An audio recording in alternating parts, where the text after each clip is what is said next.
ஆண்டவராகிய இயேசு கிறிஸ்துவின் நாமத்திலே என்னுடைய வாழ்த்தலையும் வணக்கத்தையும் உங்களுக்கு தெரிவித்துக் கொள்கிறேன். ஆவிக்கேற்றபடி நடந்து கொள்ளுங்கள் என்ற தலைப்பிலே 4வது பாகத்துக்கு உங்களை அன்போடு வரவேற்கிறேன்.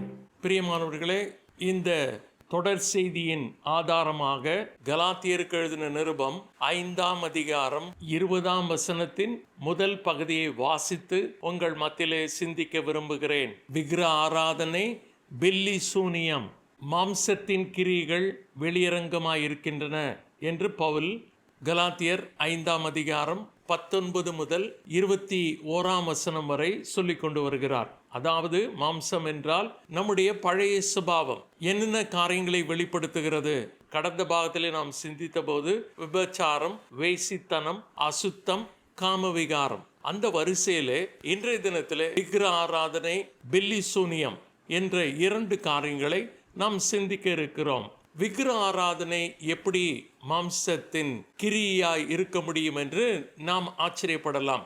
பிரியமானவர்களே, வேதத்திலே நம்முடைய தேவனாகிய கர்த்தர் நாம் அவரை முழு இருதயத்தோடும், முழு ஆத்மாவோடும், முழு மனதோடும், முழு பலத்தோடும் அன்பு கூறும்படி கட்டளையிட்டிருக்கிறார். ஆனால் விக்கிர ஆராதனை என்பது அதற்கு நேர் மாறானது.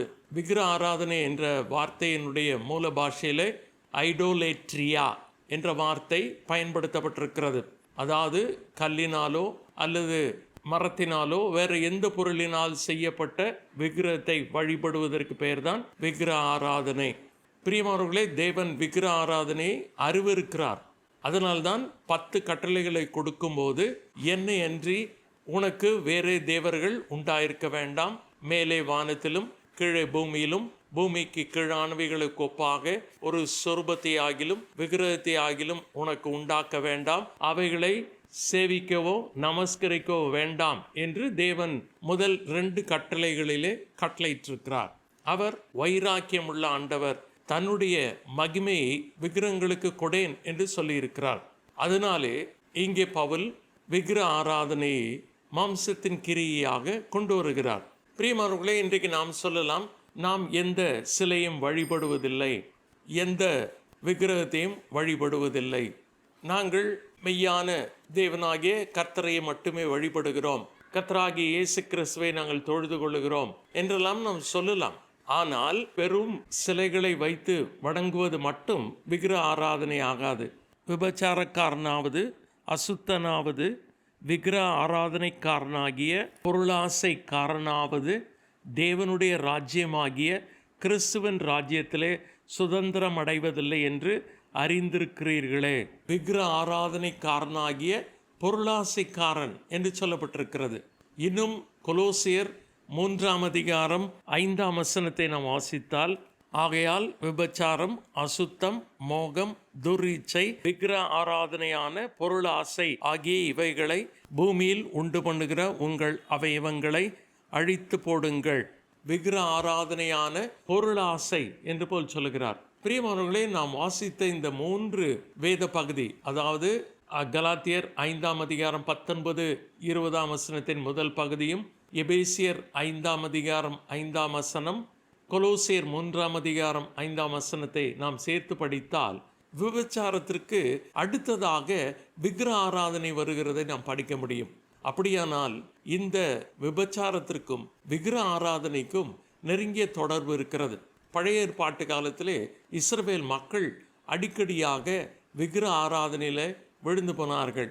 அதை தேவன் ஆவிக்குரிய விபச்சாரமாக பார்த்தார். தங்கள் தேவனாகிய கர்த்தர் மேல் முழு இருதயத்தோடும், முழு ஆத்மாவோடும், முழு பலத்தோடும், முழு மனதோடும் அன்பு கூற வேண்டிய மக்கள் அந்த அன்பை வேறு ஒரு பொருளின் மேல் வைக்கும்போது அதை தேவன் விக்கிர ஆராதனையாக பார்த்தார்.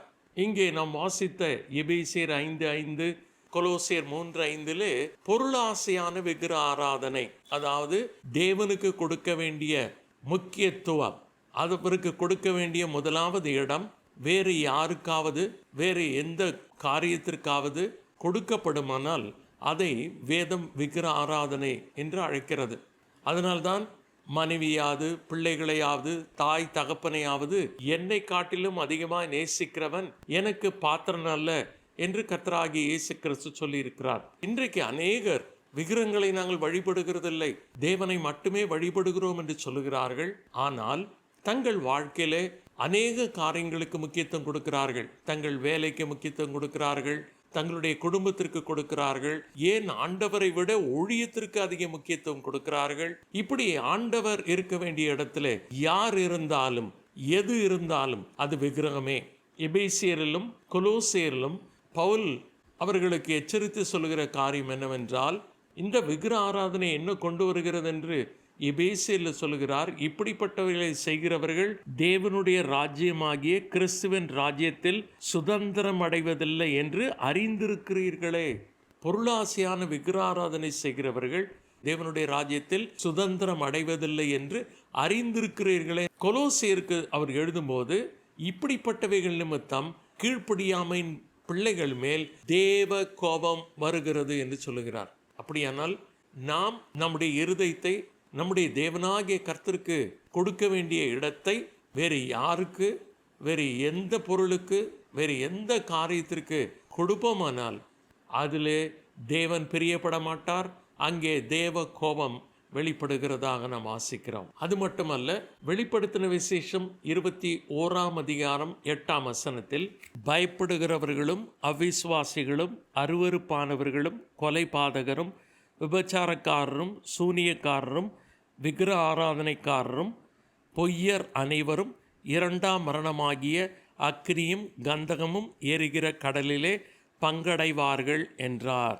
விக்கிர ஆராதனைக்காரர் அவர்கள் இரண்டாம் மரணமாகிய அக்னி கடலிலே பங்கடைவார்கள், நரகத்துக்கு செல்வார்கள் என்று ஆண்டவர் சொல்லி இருக்கிறார். இதே வெளிப்படுத்தின விசேஷம் 22 நாய்களும் சூனியக்காரரும் விபச்சாரக்காரரும் கொலைபாதகரும் விக்கிர ஆராதனைக்காரரும் பொய்யை விரும்பி அதன்படி செய்கிற யாவரும் புறம்பே இருப்பார்கள். இங்கும் விக்கிர ஆராதனைக்காரர்கள் தேவன் உண்டாக்கின நகரத்தில் பிரவேசிக்க முடியாமல் அவர்கள் புறம்பே இருப்பார்கள் என்று சொல்லப்பட்டிருக்கிறது. அப்படியானால் இந்த பாவத்தை செய்கிறவர்கள் தேவனுடைய ஆசீர்வாதத்தை நித்திய காலமாய் இழக்கிறார்கள், தேவ தண்டனை பெறுகிறார்கள், தேவ கோபாக்கினை பெறுகிறார்கள். அதனால தான் இது மாம்சத்தின் கிரியையாக சொல்லப்பட்டிருக்கிறது. அடுத்து இந்த வரிசையில் வருவது பில்லி சூனியம்.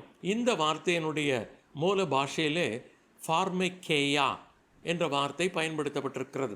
இந்த ஃபார்மகேயாவிலிருந்து தான் ஃபார்மசி, மருந்து எல்லாம் வருகிறது. அப்படியானால் மருந்து சாப்பிடுவது பாவமா என்று கேட்டால் இல்லை பிரியமானவர்களே. மருந்து நோயை குணப்படுத்துவதற்கு பயன்படுத்தப்படுமானால் அதில் எந்த தவறும் இல்லை. ஏனென்றால் வேதத்திலே பல்வேறு காரியங்கள் மருந்தாக பயன்படுத்தப்பட்டிருக்கிறது, அதை தேவன் கண்டிக்கவில்லை. ஆனால் இங்கே சொல்லப்பட்டிருக்கிற இந்த மருந்தானது விஷமாக இருக்குமானால், இது பில்லி சூனியத்திற்கு மாந்திரீகத்திற்கு பயன்படுத்தப்படுமானால் இது மாம்சக்கிரியாக இருக்கிறது. பழைய ஏற்பாட்டிலே சவுல் என்பவன் இஸ்ரவேலின் முதல் ராஜாவாக தெரிந்து கொள்ளப்பட்டான். நம்முடைய தேவனாகிய கர்த்தர் அவன் மேல் பிரியமாயிருந்தார். அவன் மிகுந்த மனத்தாழ்மையாயிருந்தான். அதனாலே தேவன் அவன் மேல் பிரியப்பட்டு இஸ்ரவேலுக்கு முதல் ராஜாவாக ஏற்படுத்தினார். ஆனால் ஏற்படுத்தின கொஞ்ச காலத்திலே அவன் கர்த்தருக்கு கீழ்ப்படியாமல் போனான். அதனாலே அவனுடைய ராஜ்யம் அவனை விட்டு கர்த்தர் எடுத்துக்கொண்டார். ஆனாலும் அவன் ஆட்சியிலே இருந்தான். சாமுவேல் மரித்து போகிறான். கடைசியிலே பெலிஸ்தியர் அவனுக்கு விரோதமாக யுத்தத்திலே அணிவகுத்து நிற்கிறார்கள். அப்பொழுது அவனுடைய இருதயம் தத்தளித்தது. என்ன செய்வது? இந்த யுத்தத்திலே போகலாமா? யுத்தத்திலே வெற்றி கிடைக்குமா? யுத்தத்திலே ஒருவேளை நான் தோல்வி அடைந்து விட்டால் என்ன செய்வது? கர்த்தர் தன்னோடு பேசவில்லை என்று சொல்லி சூனியக்காரியை தேடி போகிறான். முதலிலே அவன் சவுல் என்பதை வெளிப்படுத்தவில்லை, வேஷம் போட்டு போனான். பிறகு அந்த சூனியக்காரி கண்டுபிடித்து விட்டாள், இவன் சவுல். அன்றைக்கு சவுலுக்கு யுத்தத்திலே மரணமடைவான் என்ற செய்தி சொல்லப்பட்டது.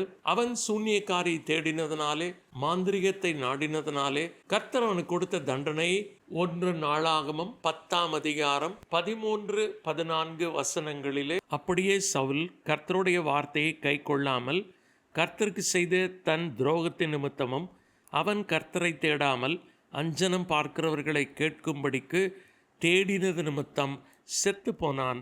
அதற்காக அவர் அவனை கொன்று ராஜ்யபாரத்தை ஈசாயின் குமாரனாகிய தாவீது வசமாக திருப்பினார். பிரியமானவர்களே, எவ்வளவு பயங்கரமான பாவம் பார்த்தீர்களா? அவனுக்கு தேவனாகிய கர்த்தர் யார் என்று தெரியும். தெரிந்துமே அவன் அஞ்சனம் பார்க்கிறவர்களையும் குறி சொல்லுகிறவர்களையும் நாடி தேடி போகிறான். இன்றைக்கு நிறைய மக்கள் நம்முடைய தேவனாகிய கர்த்தரிடத்தில் தங்களுடைய எதிர்காலத்தை குறித்து கேட்காமல், கர்த்தருடைய சித்தத்தை தேடாமல், அவருடைய வார்த்தைக்கு செவி கொடுக்காமல், அவர்கள் ஜோசியம் பார்க்கிறவர்களிடத்திலே, ஜாதகம் பார்க்கிறவர்களிடத்திலே, குறி சொல்லுகிறவர்கள், மாந்திரீகம் இவைகளை நாடி போகிறதை நாம் பார்க்கிறோம். கர்த்தர் நாள் பார்க்கிறவர்களை அருவருக்கிறார், மாந்திரீகத்தை அருவருக்கிறார், குறி சொல்லுகிறதை அவர் அருவருக்கிறார். அதனால்தான் மாம்சத்தின் கிரியையில் ஒன்றாக அது வருகிறது. ஏசாயா 8ஆம் அதிகாரம் 19ஆம் வசனத்திலும் கூட ஆண்டவர் இந்த பாவத்தை கண்டிக்கிறார். அவர்கள் உங்களை நோக்கி அஞ்சனம் பார்க்கிறவரிடத்திலும் முணுமுணு என்று ஓதுகிற குறிகாரரிடத்திலும் விசாரியுங்கள் என்று சொல்லும்போது, ஜனங்கள் தன் தேவனிடத்தில் விசாரிக்க வேண்டியது அல்லவோ? உயிருள்ளவர்களுக்காக செத்தவர்களிடத்தில் விசாரிக்கலாமோ? தேவனாகிய கர்த்தரிடத்தில் விசாரிக்க வேண்டும், அவருடைய வேதத்தில் தேட வேண்டும். அப்படி தேடாவிட்டால் விடியற் காலத்து வெளிச்சமில்லை, மக்களுக்கு நம்பிக்கை இல்லை என்று கர்த்தர் சொல்லுகிறார். இன்றைக்கு 2 காரியங்களை பார்த்தோம். ஒன்று, விக்கிர ஆராதனை. விக்கிர ஆராதனை இஸ்ரவேல் மக்கள் பழைய ஏற்பாட்டிலே அடிக்கடி செய்தார்கள். அதனாலே கர்த்தருக்கு அதிகமாய் கோபம் ஊட்டி கர்த்தரிடத்திலே அதிகமான தண்டனையை பெற்றார்கள். ஒரு முறை அவர்கள் வனாந்திரத்திலே வரும்போது கர்த்தர் மோசேயை சீனாய் மலைக்கு அழைத்தார். 40 நாள் கர்த்தர் தன்னிடத்திலே மோசேயை வைத்துக் கொண்டார். ஆனால் இந்த கீழே இருக்கக்கூடிய இந்த மக்கள் பொறுமையை இழந்தார்கள். அவர்கள் ஆரோனை பார்த்து, இந்த மோசேக்கு என்ன சம்பவித்ததோ தெரியவில்லை, ஆகவே எங்களுக்கு முன் செல்லக்கூடிய தெய்வங்களை உண்டு பண்ணும் என்று சொல்லி கேட்கிறார்கள். உடனே ஆரோன் அவர்களுடைய காதணிகள், பொன் ஆபரணங்களை வாங்கி நெருப்பிலே போட்டு பொன் கன்றுக்குட்டியை உண்டாக்கி மக்கள் அதை வழிபட்டு விபச்சாரத்தில் ஈடுபடுகிறார்கள். மேலே கர்த்தர் மோசேயை பார்த்து, நீ எகிப்திலிருந்து அழைத்து கொண்டு வந்த இந்த ஜனங்கள் தங்களை கெடுத்து கொண்டார்கள், கீழே இறங்கி போ என்று சொல்லுகிறார். உடனே மோசே மலையிலிருந்து இறங்கி வந்து பார்த்தால் மக்கள் விக்கிர ஆராதனை, வேசித்தனத்தில் ஈடுபட்டார்கள்.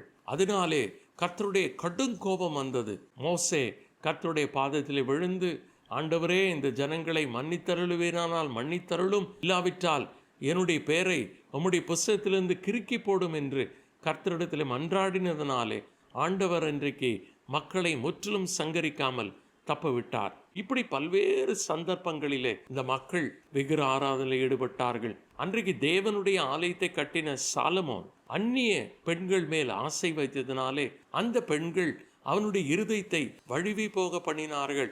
எந்த கரங்கள் தேவனுக்கு ஆலயத்தை கட்டினதோ அதே கரங்கள் விக்கிரங்களுக்கும் கோயிலை கட்டினது. அதனாலே கர்த்தர் கடும் கோபம் கொண்டு சாலமோன் காலத்துக்கு பின்னாலே அவனுடைய குமாரனாகிய ரெகபோயாமின் காலத்திலே தேசம் 2ஆக உடையும்படியாக செய்கிறார், யூதா இஸ்ரவேல் என்று. காரணம், சாலமோனுடைய விக்கிர ஆராதனை. விக்கிர ஆராதனை இப்படி பல்வேறு இடங்களில் வருகிறது. கர்த்தருக்கு மக்கள் கோபத்தை மூட்டுகிறார்கள். நாம் ஒருவேளை புதிய ஏற்பாட்டு காலத்திலே எந்த விக்கிரங்களையும் வழிபடாமல் இருக்கலாம். ஆனால் கர்த்தருக்கும் நமக்கு இடையே யார் வந்தாலும் சரி, எது வந்தாலும் சரி, அது விக்கிரகமே. நம்முடைய இருதயத்தை ஆராய்ந்து பார்ப்போமா? நம்முடைய தேவனாகிய கர்த்தர் எல்லாவற்றிலும் முதன்மையாக இருக்க வேண்டிய, அவர் இருக்க வேண்டிய இடத்திலே யார் இருப்பது, எது இருக்கிறது என்று ஆராய்ந்து பார்த்து நம்மை சரி செய்து நம்முடைய மாம்சத்தின் கிரியைகளை விட்டு நாம் ஆவியானோடத்தில் திரும்பி ஆவிக்கேற்றபடி நடந்து கொண்டால் இந்த விக்கிர ஆராதனை மேற்கொள்ள முடியும். அதே போல பில்லி சூனியத்திலும், நாள் பார்க்கிறது, ஜோசியம் பார்ப்பது, மாந்திரிகத்தில் எந்த விதத்திலும் நாம் ஈடுபடக்கூடாது. இதெல்லாம் மாம்சத்தின் கிரியைகள். பிரியமானவர்களே, ரோமர் 8ஆம் அதிகாரத்தில் வாசிக்கிறோம், மாம்சத்துக்குட்பட்டவர்கள் தேவனுக்கு பிரியமாயிருக்க மாட்டார்கள். ஆகவே ஆவியானவருடைய வல்லமையை நாடுவோம், ஆவியானவராலே நிரப்பப்படுவோம். ஆவியானவருக்கு எதெல்லாம் துக்கத்தை கொண்டு வருகிறதோ அதையெல்லாம் நாம் அறிக்கை செய்து சரி செய்து விட்டுவிடும் போது ஆவியானவர் நம்மை ஆட்கொள்ளுகிறார், நம்மை பலப்படுத்துகிறார், நம்மை நிரப்புகிறார். மாம்சத்தின் கிரிகளை மேற்கொண்டு ஆவியின் கனியை உற்பத்தி செய்யும்படியான கிருபையை நமக்கு தருகிறார். அப்படிப்பட்ட வாழ்க்கை வாழ ஆண்டவர் எனக்கும் நாம் அனைவருக்கும் கிருபை தருவாராக. ஆமேன்.